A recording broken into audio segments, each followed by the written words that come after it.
Hello, and welcome to Connect, the monthly show dedicated to fostering connection, combating loneliness, and promoting healthy aging across the Commonwealth. I'm your host, Sandra Harris, the state president of AARP Massachusetts and co-leader of the Massachusetts Coalition to Build Community and End Loneliness. I'm delighted to have you join us today.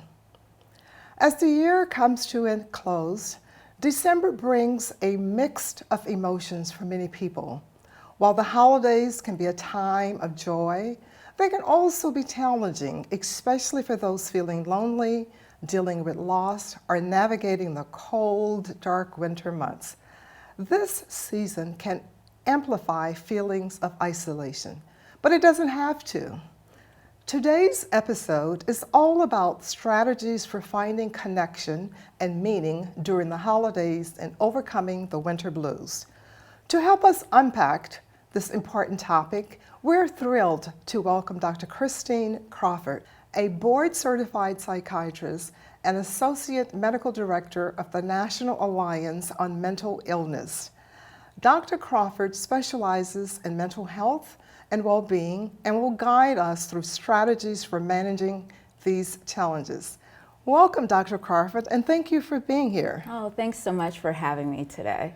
Dr. Crawford, the holidays are often painted as a time of celebration and togetherness, but for many, the season can bring feeling of loneliness and social isolation. Can you explain why this time of the year can be so emotionally challenging? Now, when it comes to the holidays, it's typically a time in which we celebrate togetherness. We celebrate our families, our friends, and the people who mean the most in our lives. And for some people, especially those of advanced age, it's also a period of time in which they're reflecting on the family members, the loved ones who they have lost. And because the holidays bring so many people together, it can be a painful reminder of who's not present. And so that can bring up a whole host of intense emotions: sadness, anxiety, anger about the situation. And so having that on the horizon, knowing that the holidays are coming, can be a really tough time for people to adjust, again, because it's bringing up a sense of grief, a sense of loss of the loved ones who they were formerly connected with. Okay, but at the same time, we're learning about the loneliness in young adults, especially Gen Z, and now we're looking at millennium. Is it the same for them as well? I think when it comes to the younger generation, they have a different way in which they connect with each other. And they use technology as a form of connection. But the technology that they use makes it such that they're not presenting their true, authentic selves through social media, through other aspects of communicating over various apps and what have you. And so they may be presenting a side of themselves that's just one part of who they truly are, but it doesn't really paint the full picture of them as a human being. So they're connecting to people, but they don't feel fulfilled because they're not showing all of the sides of themselves with the people who are in their lives. And so even though it looks like they're connected to a lot of people, they're still experiencing loneliness because people aren't connecting to their full authentic selves. I guess we can say the symptoms might be the same, but the reasonings are different. Yes, that's a fantastic way of putting it, because we know with the older generation, the way that they connected, especially when they were younger, was different. You know, it was through connecting in person, having conversations, doing activities together. For the younger generation, it's doing things in parallel on the apps and on social media. But again, the same feelings of loneliness, of isolation still exist in both groups. So what are some signs that you might look for that might suggest that your loved one needs more support? So if you notice that they might be canceling on plans to connect, that they might be canceling to attend that holiday party that historically they've been attending every year, to be curious about why it is they might not want to show up. They might make an excuse of some sort, but communicate to that person, I still would love for you to be there, but I understand if this is a difficult time. In that moment, it is important to say, I would love for you to be there, because that reminds them and communicates to them that you truly care about them and that you think about them, that you are an important person in their life. But they might be setting a boundary with you because it might be too difficult for them to attend that party. Other things that you might notice is if they may seem to have difficulty functioning.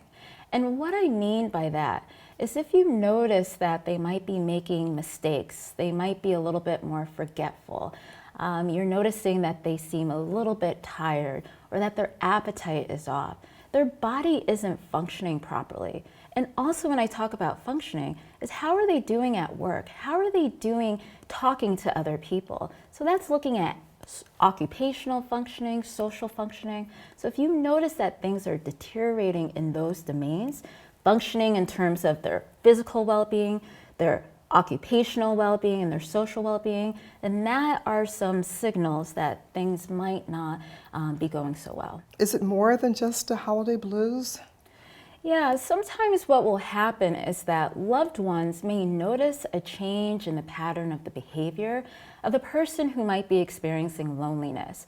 They might notice that there's a subtle change in how it is that they're operating at work, how it is that they're interacting with their family, interacting with their friends. They might even notice that physically they appear different.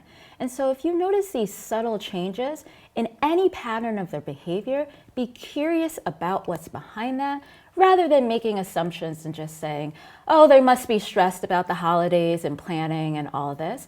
There actually might be something deeper that might be going on. Are there some common misconceptions about the holiday blues and the winter blues that you think we should know about? I think when it comes to these misconceptions, oftentimes people think it's just related to feeling overwhelmed by the holidays in terms of the shopping, the party planning, the decorating. But for a lot of people, it's not about the hustle and bustle that goes into the holidays, but it's really about what the holidays represent. And that's what people need to be reminded of, that the holidays really represent this time of connecting with the people in your life. But for some folks, it can be that painful reminder, as I had mentioned before, about the people who aren't there. So it's not just about, doing the shopping, last minute shopping. It has much, much deeper meaning that has to do with connection. Okay, so let's talk about solutions. What are some basic or practical things that one could start doing now? I think it's important for people to do some internal reflection, to notice, am I acting a little differently this time of the year? Is it hard for me to get out of bed? Do I feel more run down? Am I not eating as well? Am I isolating myself from other people? Is it hard for me to make decisions and to concentrate? To really reflect on whether or not these changes are happening to you. And then to think to yourself, I wonder why this is happening, and to accept the fact and to be okay with the fact that it might have something to do with the holidays. I think that kind of reflecting piece is difficult for a lot of folks because we're so fast moving. We're always on the move, we're keeping it moving. So sometimes it's hard to slow down and to reflect on how you're feeling and the thoughts that you have on your mind. But once you're able to do that, that gives you an understanding as to why things might be different. And so if you recognize that, the holidays, I think they're bringing up all these different changes in me, to set boundaries for yourself to protect your mental health during this period of time. When one sets boundaries, that doesn't mean that they're being selfish. That means that they are protecting their overall well-being. It's a form of self-preservation in a way. And so what I mean by boundaries, if there are a number of different events that are coming up, to be okay with limiting yourself to one event. If there are events that are coming up that have people that you may not feel all that comfortable with, it's okay to decline the invitation, but to see if there are other ways in which you can connect with people on a smaller scale. But also another solution is to not further isolate yourself. I know that I said setting boundaries, but we don't want it to make it too extreme. And so there are ways in which you can still reach out to people, whether it be one phone call to a loved one, to a friend, to connect.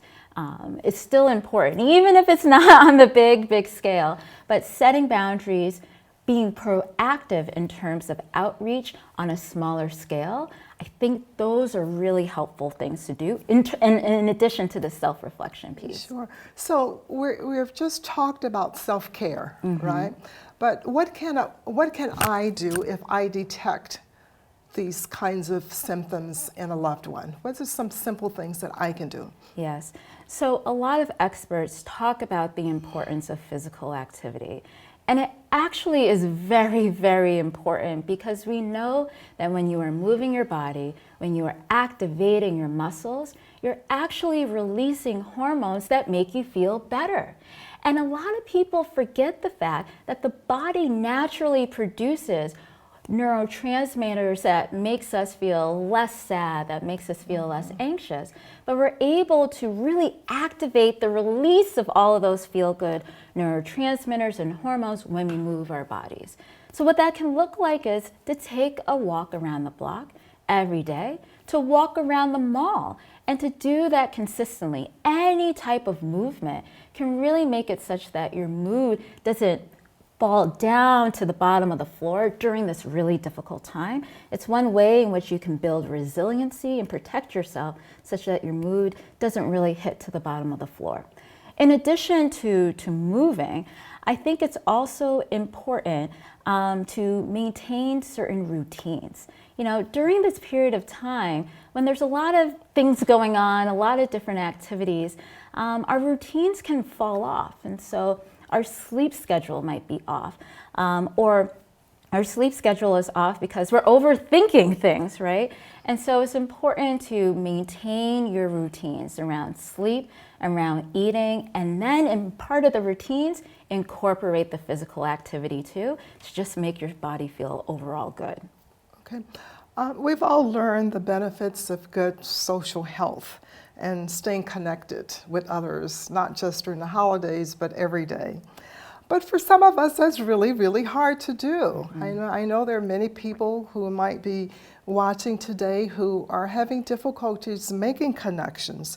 So can you recommend some ways that they can connect with others, especially if they're living alone or feeling isolated? Yeah, I love that question.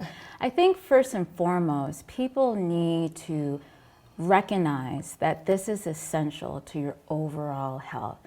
Connecting with others, being socially connected is essential to your overall sense of well-being.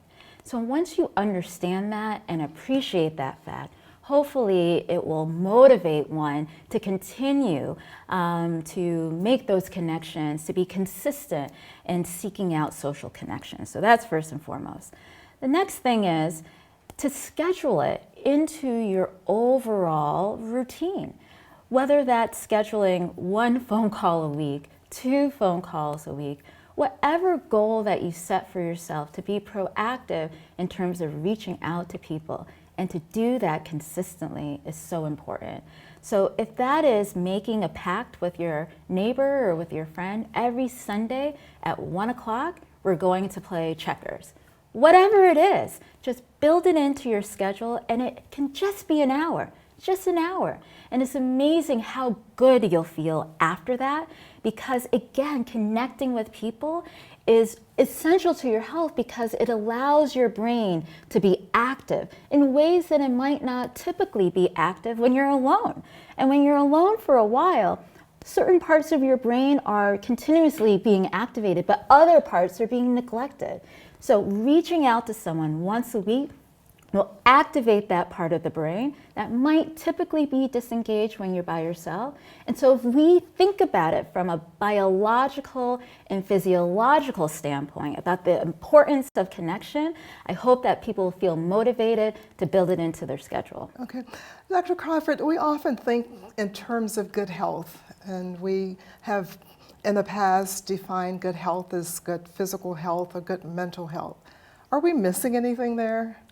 Well, I think those are both really important, but I also think 2 things. Number one, people need to realize that in order to have good physical health, you have to have good mental health. bottom line. And that's actually part of the reason why when I was in medical school, I decided to become a psychiatrist, because I found that the people who were on the medical units, in the surgical wards, who had really significant physical issues, also had significant mental health issues that were not being addressed. The ones who had these chronic medical issues with severe symptoms, they were also the ones who were profoundly depressed but weren't receiving the treatment. And once I was able to appreciate the fact that when we address the mental health needs of people, everything else fell into place, including their overall physical well-being. And so understanding that connection is very important, but then also understanding the connection between social supports, mental health, and then physical health is really important. So to think of the trifecta in a way when we're thinking about overall health. Again, build it into your wellness routine, reaching out to other people, staying connected to other people, because then your mental health will fall into place and then your physical health will align as well. Besides the holidays, winter can be tough, especially here in New England with the shorter days and the colder weather, making it hard to get out and to make connections. Can you discuss the winter blues and how people can manage their feelings during this time of the year? Yeah, so winter blues is very common. And a lot of folks don't really talk about it, but it's important to understand that this is a common phenomenon. Oftentimes with the winter blues, people will start to feel sad. They might feel a little bit unmotivated. They might socially isolate themselves. And the reason why this tends to happen during the winter months is that people's routines can be thrown off. Number one, it's cold. And so if you had a routine in which you would go outside, you would garden, you would go for a walk, it's harder to do those things. And with the gardening, you can't do it. It's impossible. So the usual activities that would bring joy to your life, for some people, they're not able to engage in those things during the winter time. And then also during the winter time, our access to light is quite limited. And we know that being exposed to sunlight can actually boost one's mood because of the vitamin D that we're able to absorb from the light rays. This is a very, very real thing, and a lot of people think about this, but it's actually from a scientific standpoint, exposure to the sunlight really is essential to our overall physical and mental health. And so when there's a reduction in that, people's moods can also decline. And so you're not feeling good because of the limited exposure to the sun and the lack of vitamin D. You're also not being able to engage in your usual activities outdoors because it's cold. All of those things can make one vulnerable to the winter blues. We touched on self-care earlier, but can you talk a little bit more about just having self-compassion and positive mindset and the difference that might make? Yeah. I think that's an excellent question because oftentimes when we talk about self-care, I think about it in terms of, we're talking a lot about this sort of performative self-care, like I'm doing yoga, I signed up for this trampoline class, all of these random things, which is fantastic. But it doesn't always have to look like the way that we see it on TV. Self-care is really anything that recharges your battery. And so for some people, I tell them, if that's binge watching a show on Netflix and that's bringing you joy and you're taking care of yourself and you're able to recharge your batteries, do that and feel good doing that. Or if it's baking a cake, whatever it is to recharge your batteries, that's what matters. The self-compassion part that comes along with it is to accept the fact that if that's what you want to do, that's okay. Do whatever you want to do, that's okay. The other part of self-compassion is to have grace for yourself in a number of different domains. To have grace for yourself if you're experiencing a wide range of different emotions in a given situation. You're only human. It's okay for you to have different emotions. You're not perfect, so to have compassion for yourself. To also have compassion for yourself in recognizing that you're going to make mistakes here and there, and that's okay. But I think what's amazing for us is that when other people make mistakes, when other people are struggling, we're able to have compassion for them and say, you can get through this, don't worry about it, you can boost through, you're fine. But we don't do the same for ourselves. Right. And that is so important. So what you're giving to other people, you should always give to yourself in return twofold. Because you are first and foremost. We are excellent in serving others, but we're not that great in serving ourselves. And so really the self-compassion piece, the positivity and the positive mindset is really you nurturing yourself, nurturing your physical and your mental well-being by being compassionate with yourself. Okay. For someone who may be feeling lonely and lack nearby family or connections, or just social networks, support networks, are there some community-based solutions or programs that might be helpful? Yes.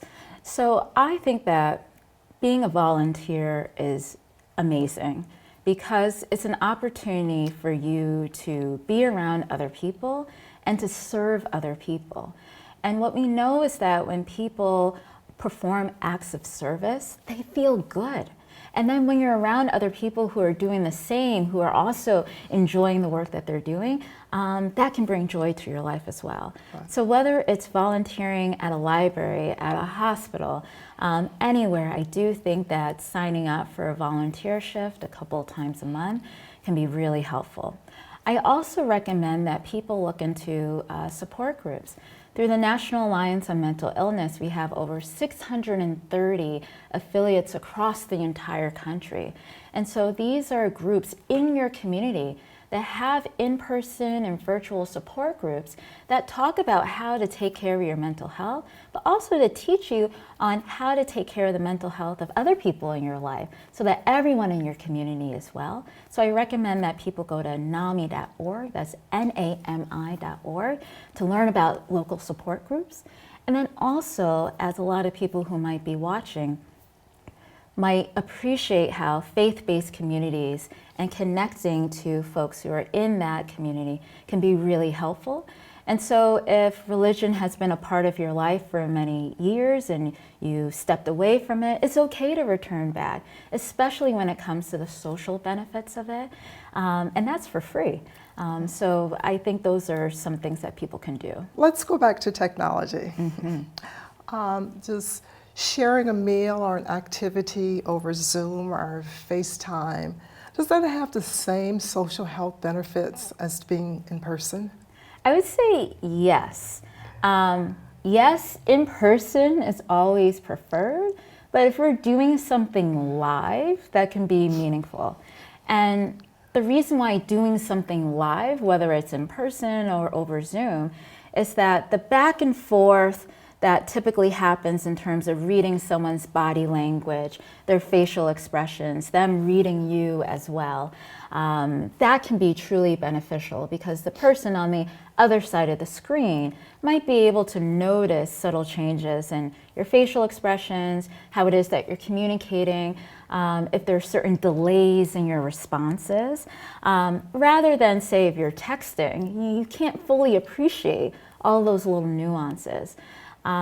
Again, in person is better, but I do think that virtual is a fine substitute because that live experience really allows for that back and forth interaction to catch some of the nuances that might suggest a change in someone's mood or behavior. One of the things that we try to do with the coalition is to remind residents across the Commonwealth to be a good neighbor, right? To remember to renew our social contract and just try to reach out to their neighbors.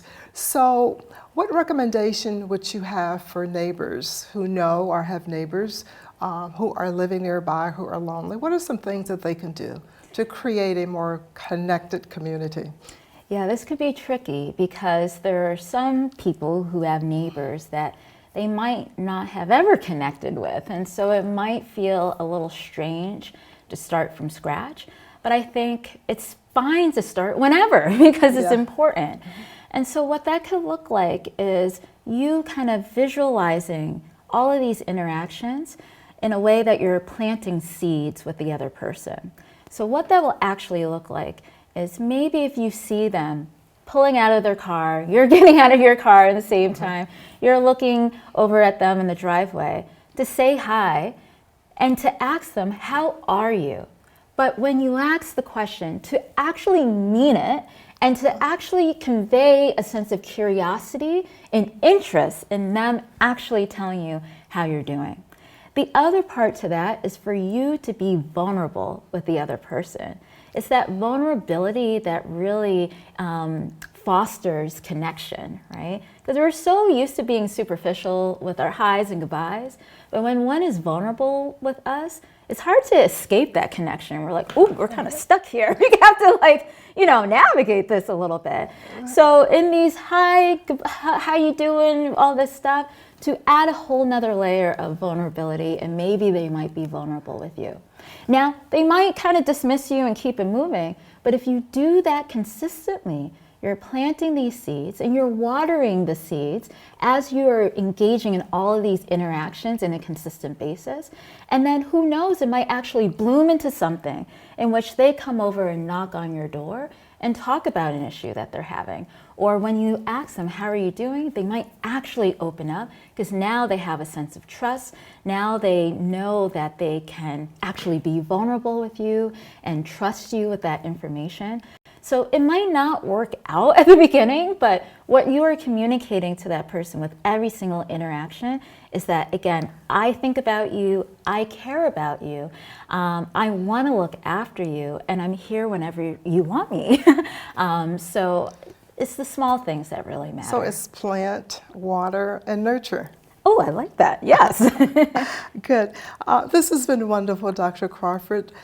Before leaving, what is the one thing that you would like to leave with someone who's watching us today, who recognizes loneliness and sadness in their lives, and especially when it's creeping in this time of the year? Yeah, it's important for people to know that they are not alone when it comes to this experience, that there are so many people in this country, in this world, across the Commonwealth, who are experiencing the same emotions. So reach out to someone else, be vulnerable with someone else, and to say, I'm feeling a little lonely, I kind of want some company. You might be surprised to hear that the other person might be experiencing the same emotions.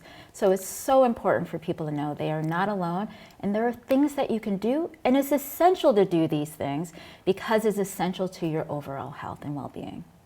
Thank you so much, Dr. Crawford, for your insight and your encouragement. As we've seen today, the holiday and winter blues are real, but they don't have to define our season. By taking small steps to reach out, engage in self-care, and create connection, we can all find moments of joy and meaning, even during the cold, darker days. If you or someone you know is feeling isolated or overwhelmed, remember, you are not alone. Organizations like the National Alliance on Mental Illness, local senior centers, or even your local council on aging can provide resources and support. As we wrap up this episode, I want to encourage all of you watching to take a moment to reach out to someone in your life who might be feeling alone. A simple phone call, a shared meal, or even a heartfelt card can make all the difference. Thank you for joining us. We wish you a peaceful and joyful holiday season. Take care, stay connected, and we'll see you next month for another episode of Connect. Visit us at inlonelinessma.com to watch past episodes of Connect, learn more about the coalition, and find ways you can join the movement to help alleviate loneliness and promote healthy aging in Massachusetts. Thank you.